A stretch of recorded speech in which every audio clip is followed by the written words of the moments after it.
All right, guys, Coach Adrian here. This is another Brute Shoot. Today, we're addressing the coaches again. This specific Brute Shoot is gonna kind of break down, and I'm just gonna talk a little bit about like having a Hawkeye as a coach. Now, I know that many of you coaches can probably relate to a situation where you're either coaching a small gym where maybe all the athletes are very close to your best friends or like they're great friends of yours, and you get very confident and comfortable in their presence. They know you personally, so they maybe not even expect that much, right? They just admire you enough to have you there in the room, to warm them up, to cool them down, and all that great stuff that a coach might do. Or you guys are working at a great big gym, right? A great large community, but you coach a lot of hours during the week, and it is a profession for you, and you fall into the group where you might oversee 150 to 200 athletes in a community. What I'm trying to get across is that no matter where you fall in between coaching from a garage or coaching at a huge gym, we can all get caught up in routine, right, and habits.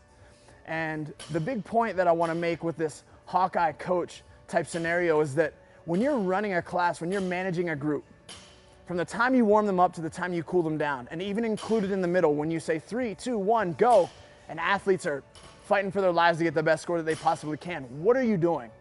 Are you blending in with the class? Are you just kind of a part of the community? Are you actually looking for athletes to help get better, right? Are you looking for who's floating to their toes in their squat? Or are you looking for who has forward inclination in that push press? And are you helping them, right? Not only do you identify it, but are you actually making a tried and true effort to change their movement? I'm not asking you to stop someone in the middle of a workout. That would be an error on your part. But what cues do you have in your tool belt? What ways can you use from your own perspective, from your own athletic background, from your own experience to help change those athletes' movements? In the big picture, we have to remember that that's actually why they're coming to your gym. They don't only just want to learn movements and how to do them, but they want to learn how to push and balance their threshold of their training. So sometimes they need to be told to speed up. Sometimes they need to be told to slow down. Sometimes you need to pause them and correct them in the position that they're in right then and there. Otherwise, that lesson will never be learned, right? So as a coach, you have to understand that just like a really good football player, right, in between whistles, what are you told? If you guys have played at a high level in high school, if you've played at a high level in college, if you've been fortunate enough to play in the NFL, right, you can relate to the fact that in between whistles and in between those white lines, you are constantly looking for people to hit. You're essentially a headhunter, right? It doesn't matter what's going on. It doesn't matter if the ball's on this side of the field and you're on this side of the field. Like, you should be looking for somebody's head to knock.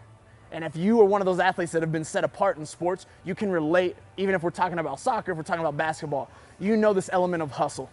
The same element of hustle comes with that of being a CrossFit coach. And this might even expand past CrossFit. Maybe you're a one-on-one coach at another gym. Maybe you're a physique bodybuilding coach. Maybe I don't know what you do, but if you lead humans, you have to have the relentless hustle to be honestly constantly searching for ways to improve your athletes. So if you're a coach out there and you're watching this Brute Shoot, I want you to take it upon yourself today to be a little bit better at those small things. And I want you to constantly be active with the people that you're coaching and always be correcting and helping them through movement.